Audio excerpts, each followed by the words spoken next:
The pregnant prophet Elizabeth greets Mary. The power of the Holy Spirit. Luke chapter 1, verses 41 through 45. Thank you so much for joining me in this Aroma Mom Bible study. A little bit about how the Aroma Mom Bible study works. First, I will read the passage as our daily devotional Bible verses. Next, I will talk about the context and background of the passage. Then, what God teaches us through this passage will be our focus. And finally, we will finish up with how the passage and what we've learned about it apply to your life. What will we learn in this lesson? How God used relationships prophetically, how God used pregnancy prophetically, the power of the Holy Spirit, and the prophetic words of Elizabeth. Let's go right into the reading of God's Word. And it happened, when Elizabeth heard the greeting of Mary, that the babe leaped in her womb, and Elizabeth was filled with the Holy Spirit. Then she spoke out with a loud voice and said, "Blessed are you among women, and blessed is the fruit of your womb. But why is this granted to me, that the mother of my Lord should come to me? For indeed, as soon as the voice of your greeting sounded in my ears, the babe leaped in my womb for joy. Blessed is she who believed, for there will be a fulfillment of those things which were told her from the Lord." Luke chapter 1, verses 41 through 45. A little bit about the context or the background of this passage.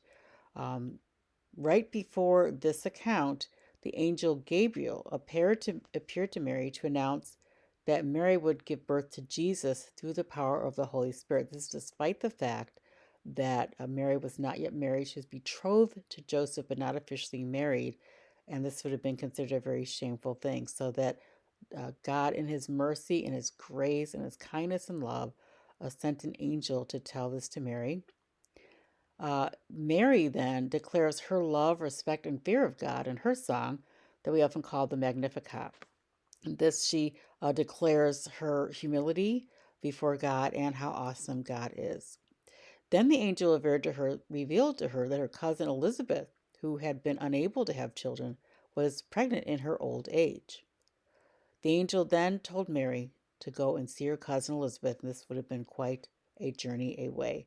And that leads us then to where we are now, where Elizabeth greets her cousin Mary, and very unusual things happen. I love to read of the supernatural power of God. We serve a supernatural God. He works outside of sometimes anything that we could think or imagine. So, first, the importance of godly relationships. The first thing that God is teaching us in this passage. Why did the angel send Mary to Elizabeth? Was that necessary? She had Joseph. She could talk to him. She probably had family members. She was talking to the angel. Did she need to go and see Elizabeth? Yes, she did. Remember Jesus' two greatest commandments: love God and love others. And loving others is a very important way that we act out or work out our love of God on this earth. So, God, number one, arranged these pregnancies to happen together. That was not an accident, it was not a coincidence at all. And we know this as we read later on in Luke, because Elizabeth gave birth to John the Baptist, who led the way for Jesus. So the two of them had to be born at the same time. Number two, God acted and is revealed through the women's relationship. We're going to see this. These prophetic words are going to come through Elizabeth to Mary. What is that going to do for Mary? Number three, it's going to encourage Mary. God uses his people to encourage one another. This is a very important trip. It was a long trip. It was a difficult trip. It was important to God that the two of them bond together under the beauty and the joy of the possibilities of pregnancy. And that is the second main point that God is showing us here. Pregnancy is a wonderful thing. God didn't have to include this particular story in his word, but he did. He wants us to understand the importance of pregnancy, the joy and the possibility. Number one, God can use pregnant women and their unborn children for his glory. Everything in these birth narratives is about God using unusual people to bring forth the biggest event in all of world history, which is the birth of Jesus. Number two, God controls life, all of life, even before birth. Before you were born, the Bible says God had plans for you, and God is in control of every ounce of that. even before birth. It's just amazing that we see John the Baptist leaping in the womb of his mother through the power of the Holy Spirit, which we'll get to that in a minute. Number 3, pregnancy is a blessing by God that is designed for his honor and glory. God chooses to bring his people, even his prophets, even his own son, to this earth through the everyday method of pregnancy and delivery. God is amazing. Next, we see God wants to teach us about the power of the Holy Spirit. And we see this power of the Holy Spirit in Elizabeth at her prophetic moment. Some very unusual things are happening. One, the baby jumped. And Elizabeth identifies this. It's not just the usual feeling. Of course, she's been feeling the baby moving, but this is a jump. This is a leap. And it happened exactly as Mary greeted her. This is the power of the Holy Spirit. Number 2, the Holy Spirit has the ability to fill a person completely. And when the Spirit comes in and fills a person, things change. You are not the same person when the Holy Spirit comes into your life. And Jesus said that he left us, but when he left behind his Holy Spirit to guide us and empower us to do all the things that he asks us to do. Number 3, prophetic words were spoken loudly. The Holy Spirit gives prophetic words. That means words of God, words from God. In today's dispensation, we have the Bible. We can speak the words of God directly from the written word of God from the Bible. Elizabeth was speaking some words that she would have no way of knowing unless it was prophetic. How did she know that this baby, first of all, that Mary was even pregnant at all? How did Elizabeth know that Mary was pregnant at all? Number 2, how did Elizabeth know that this baby was her Lord, that he was the Son of God? We have no evidence that anybody told her that. So these are prophetically discerned topics that Elizabeth knows when she's filled with the Holy Spirit and she greets Mary. Next, God wants to show us something very important through this and the rest of the birth narrative in Luke, which is who Jesus is. And we're going to see some things about who Jesus is by understanding who Mary is. So, number 1, Elizabeth says, "Blessed are you among women, and blessed is the fruit of your womb." Yes, Mary is blessed. Why is she blessed? There's no evidence in the Bible that she's given any type of special powers or anything like that. However, she is blessed because she has been chosen to be pregnant with and deliver our Lord and Savior, Jesus Christ. And that's very clear here with the second thing Elizabeth says in number 1, blessed is the fruit of your womb. So Elizabeth recognizes, yes, Mary is blessed. It is because she is carrying the fruit of her womb, which is Jesus Christ. Number 2, we see the humility of Jesus of Elizabeth, as she recognizes that Jesus, who is her Lord, and Mary, the mother, she's like, wow, this is amazing. Why is this granted to me? That the mother of my Lord should come to me. What an honor.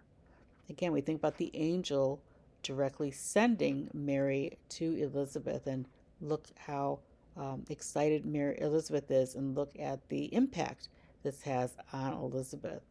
But she's very humble and saying, wow, like, why is this granted to me? The third thing Elizabeth says, she acknowledges the leaping. For indeed, as soon as the voice of your greeting sounded in my ears, the babe leaped in my womb for joy. Well, how does she know the baby didn't just have indigestion? Well, she did, because this was prophetically discerned.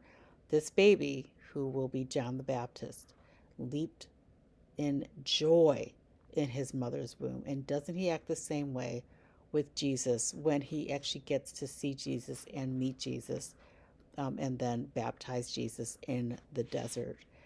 That's John the Baptist. God's grand story of redemption in the Bible, the story that starts in Genesis with original sin and we need to be saved, we need to be redeemed from that, and goes all the way through the rest of the Bible. This grand story of redemption in the Bible uses these two pregnant women to bring about the salvation of the world through Jesus Christ. So the pregnancy of Elizabeth would bring John the Baptist, who prepared the way for Jesus, and then Mary gave birth to Jesus himself, who saves the world. Why? Because God so loved the world that he gave his only begotten Son, that whoever believes in him would not perish but would have everlasting life. What is the application of these points that we learned? Number one, you can seek the power of the Holy Spirit in your life.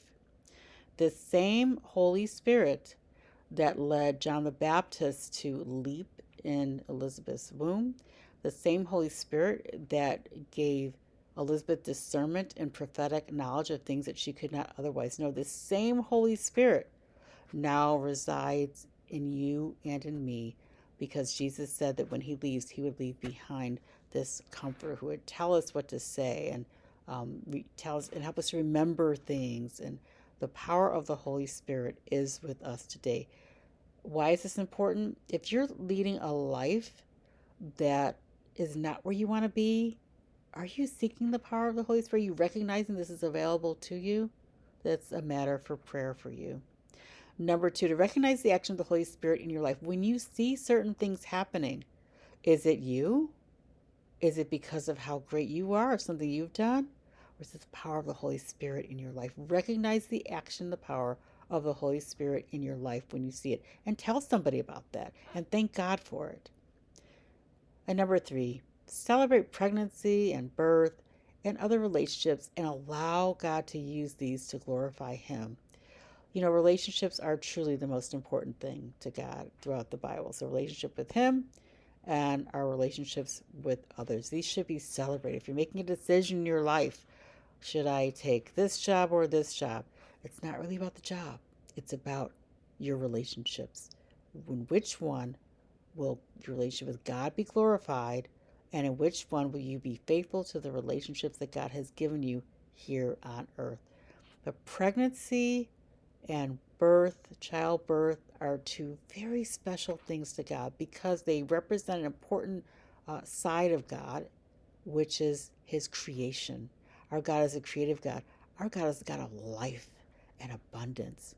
And pregnancy and childbirth just really represent those concepts, those characteristics of God that we have as well. So pregnancy and childbirth should be celebrated along with our other relationships that come alongside those. And God is so good. So I hope that you have enjoyed this study. Please come back for our next study in the book of Luke.